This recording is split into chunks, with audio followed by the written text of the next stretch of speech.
असीलियत। नहीं माँ, कैसे कर लूँ शादी विवाह से? आप तो मेरी पसंद जानती हो। मुझे बहुत ही सुंदर लड़की चाहिए और आधुनिक भी। आखिर मैंने कुछ सपने देखे हैं, कैसे समझौता करूँ इनके साथ?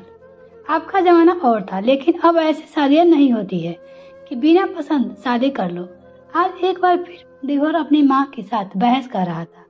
अनुभवी माँ नहीं चाहती थी कि आधुनिकता के चक्कर में बेटे का धरातल ही खो जाए। पर बेटा विवाह बहुत पढ़ी लिखी समझदार लड़की है। जीवन खूबसूरती से जीने के लिए केवल सुंदरता ही नहीं और चीजें देखी जाती है। लड़की ऐसी हो जो तुझे समझे, जो तेरे सुख दुख के साझी बने। सुंदरता तन की नहीं, मन की चाहिए। और फिर विवाह सुंदर भी है। हंसती है तो सावन खिल उठता है। तो पता नहीं किन आंखों से देखता है। बस आप तो रहने ही दो। आप तो हर लड़की सुंदर लगती है, आप समझती क्यों नहीं? सोसाइटी में मैं बैठने उठने के लिए साधारण या स्मार्ट लड़की चाहिए। आप पापा से कह देना, मैं उनकी दोस्त की लड़की से शादी करने वाला नहीं है। विभोर अपने बनाए आधुनिकता के जाल में बाहर आने के तैयार ही नहीं था। अपनी बात कर रहा था, आगे कुछ न सुनने के लिए कमरे में बाहर जाते हुए रुका। 2 मिनट चुप रहकर कुछ सोचकर बोला, मैं पापा से नहीं कह पाऊंगा, आप ये बात जानती हो। पर आप जरूर कह देना, केवल सुंदरता ये सब कुछ नहीं, मॉडर्न होना चाहिए। मेरे साथ क्लब में जाए। और कहते हुए विभोर रुक गया। उसे लगा माँ के सामने ये सभी कि उसे ड्रिंक में भी साथ देना नहीं कहना चाहिए। कैसे समझाऊं आपको? कहकर पैर पटकते कमरे से बाहर चला गया। 2 वीडियो का अंतर मुखर हो रहा था। माँ आश्चर्य से स्थिति में बैठ रही। आज की युवा पीढ़ी का जीवन साथी के प्रति दृष्टिकोण उसे मायूस कर गया। फिल्मी दुनिया और बाजार संबंध का असर बच्चों के दिमाग की ओर ढकेल रहा है। बच्चे के जीवन में यथार्थ और कल्पना की वास्तविकता से अनिवार्य हो रहे हैं। दिग्भ्रांति वस्तुस्थिति नहीं समझ पा रहे थे। आखिर ना करते हुए विभोर की शादी विवाह से हो गई। बच्चा गलत रास्ते चुने तो उनसे कहकर अनुसार कोई कार्य कैसे किया जा सकता है? अनुभवी माँ जानती थी कि जीवन का यथार्थ शांत सौम्य एचडी कर चुकी विवाह विभोर की अर्धांगिनी बनकर विभोर के जीवन में आ गई है। विभोर अपनी विचार धारा से बाहर नहीं आ पा रहा था। विवाह को देखते तो अपने मापदंडों पर उनको खड़ा ना उतरने देख जब तक उसका अपमान कर देता। लेकिन विवाह के पापा ने समझाया था कि बेटा, शादी केवल सपनों की पूर्ति नहीं, अधिकार और कर्तव्य का खूबसूरत ताना है बना है, देकर ही पाने की अपेक्षा है। अपने जीवन का आदर्श पापा की बात को विवाह मानती थी, इसीलिए शांत रहती थी। विवाह ये सभी समझती थी कि विभोर का दिल का अच्छा इंसान है, उसकी कोई और पसंद नहीं है। बेटा, विभोर का दिल अब बुरा नहीं, उसकी कोई पसंद है, बस थोड़ा अभी है। पूरा मुझे विश्वास है कि तुम अपने प्यार और समझदारी से उसके दिल में जगह बना लोगी। मेरी बिटिया रानी विभोर का साथ पाने सही दिशा ले जाने की कामयाब होगी। और फिर तुम्हारे सास ससुर जो मेरे बचपन के दोस्त हैं, उनका आशीर्वाद भी तुम्हारे साथ ही है। विभा बचपन से विभोर के घर आती थी। उसकी खुद की माँ नहीं थी, लेकिन विभोर माँ एक माँ की तरह भरपूर प्यार दिया था। इसलिए भी विभा आश्चर्यचकित थी कि जल्दी विभोर उसके करीब आ जाएगा। थोड़ा चंचल है तो क्या, आखिर प्यार में भी बड़ी शक्ति होती है। विभोर जब भी कुछ उल्टा सीधा बोलता, विभा हंसकर टाल दे जाती। एक विश्वास की डोर में थामे विभोर ने अपने बनाने का सपने संजोए चलती जा रही थी। उसके सास ससुर का पूरा समर्थन था। सावन की रिमझिम और भादों की गुनगुनाहट के जीवन कदमों का आश्रिता के रवाना किया। 2 तन मन 2 टहनिया से जो हवा के झोंके से मिलती सिमटती रहती आगे बढ़ने लगी। यूं तो पास आने की जिद और खुद के समेटने का था वस्तु चलता रहा, खिलती रही। विवाह के होठे पर मुस्कुराकर मौन विभोर नापता रहा। वो कोना जिसके दायरे में उसके खुद बनाए थे। वक्त कब रुकता है, रात दिन में अपनी माली फेरनी जा रही। इन दोनों की शादी को 1 साल गुजर गए। कभी नजदीक आए भी तो भावेश में, लेकिन प्यार जैसा विभोर के मन में उपज या न ही उपजने दिया उसके मस्तिष्क ने, जिसने आधुनिकता के दूसरा रंग चिजरा रखा था। विवाह की तरफ से पूर्ण संपूर्ण रहता था। विभोर के मम्मी पापा की बहुत समझते, पर विभोर की आंख तो मॉडर्न होने का चश्मा चढ़ा था। विवाह भी कम नहीं थी, अंग्रेजी बोलती, जीन्स पैंट पहनती। हाँ, वो आधी जाना पसंद करती नहीं थी। संहिता के रहकर भारतीय संस्कार के उनके व्यक्ति को पूर्ण करते थे। आज विवाह विभोर की शादी की सालगिरह थी।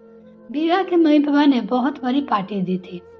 बेटा, आज शाम टाइम से आ जाना। ऑफिस जाते समय मां ने विभोर को कहा, ऐसा प्रतीत हो रहा था जैसे विभोर को कुछ याद ही नहीं है। क्यों माँ? अरे तुम्हें कुछ याद नहीं है? आज 1 साल हो गए तुम्हारी शादी को। देखता हूँ माँ, आज ऑफिस में मीटिंग है, उसने अपनी माँ से कहा। कहकर लापरवाही के भाव से चेहरे पर के लिए ऑफिस से निकल गया। सारे मेहमान आ चुके थे।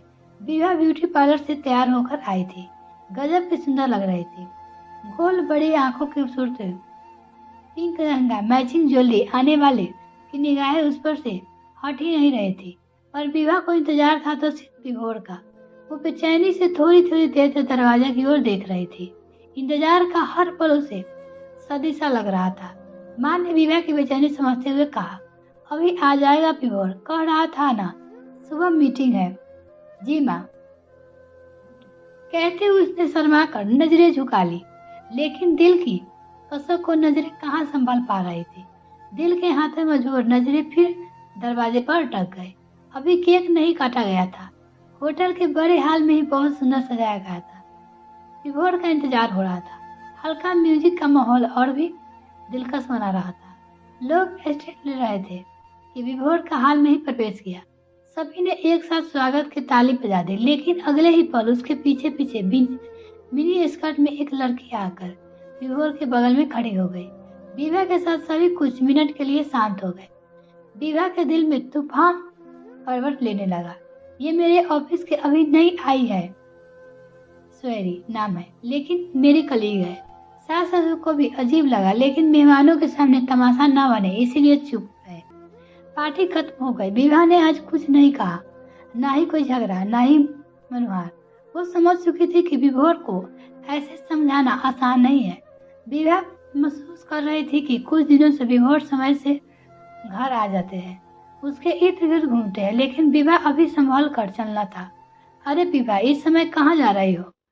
आप जाओ ना, साथ बैठकर नाश्ता करते हैं।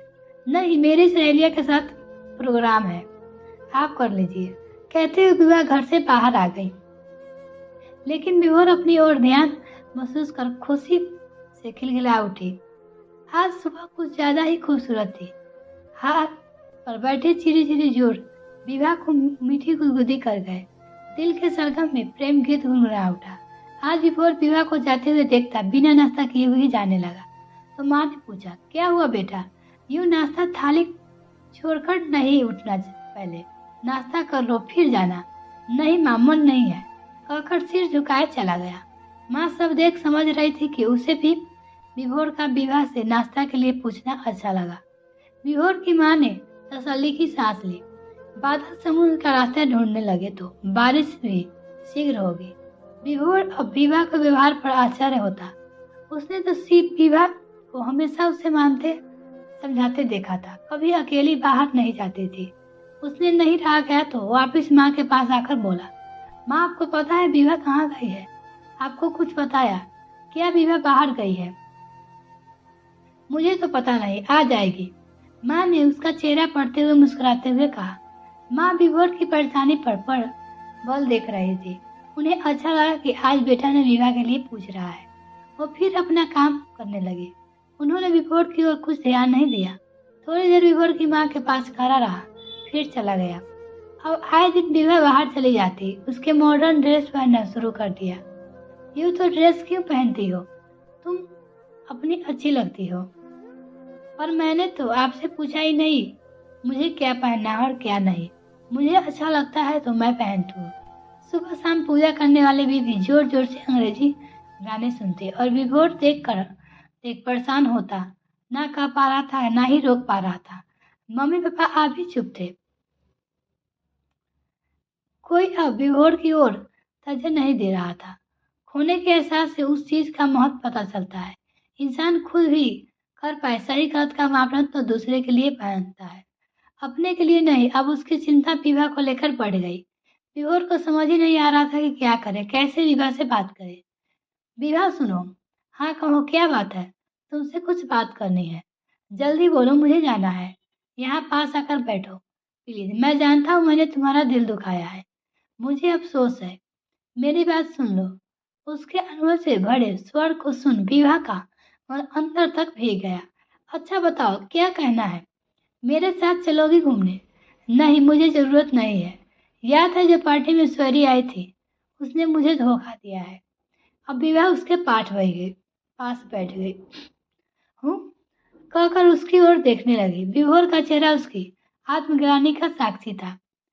उसके मुख पर पश्चाताप का साफ दिख रहा था। विवाह को इसी दिन का इंतजार था। जानती हो विवाह, कुछ कहकर विभोर रुक गया। कहाँ से बात शुरू करे उसे समझ ही नहीं आ रहा था।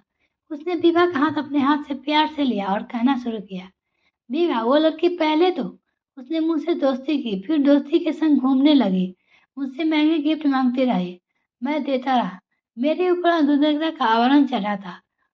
उसने मुझे फिर ऑफिस की अपनी तरक्की की सीढ़ी बनाया। मैं उसके प्यार में अंधा होकर ऑफिस के सभी काम करता रहा, जिससे आज उसका प्रमोशन भी हो गया। मेरा काम भी बहुत पीछे रह गया।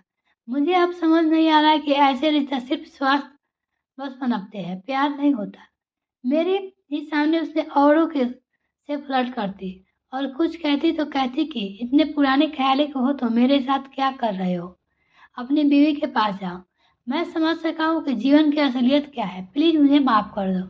तुम जैसी पत्नी मिलना सौभाग्य की बात है। मैं गलत था, माँ पापा सही थे। एक बार बस मुझे माफ कर दो। विवाह मन ही मन अपनी जीत पर मुस्कुरा रहे थे। विवाह का एक हाथ विभोर ने ले रखा था। विवाह ने दूसरे हाथ उसके ऊपर रखा, आश्चर्य भरी नजर से मुस्कुरा दी। प्यार की सुहावनी सांस इंद्रधनुष की आभा के लिए मन के आरंभ में खिलने का बेताब हो उठी थी। मिलते हैं नेक्स्ट फ्रेंड, तब तक के लिए bye. Thanks for watching this video.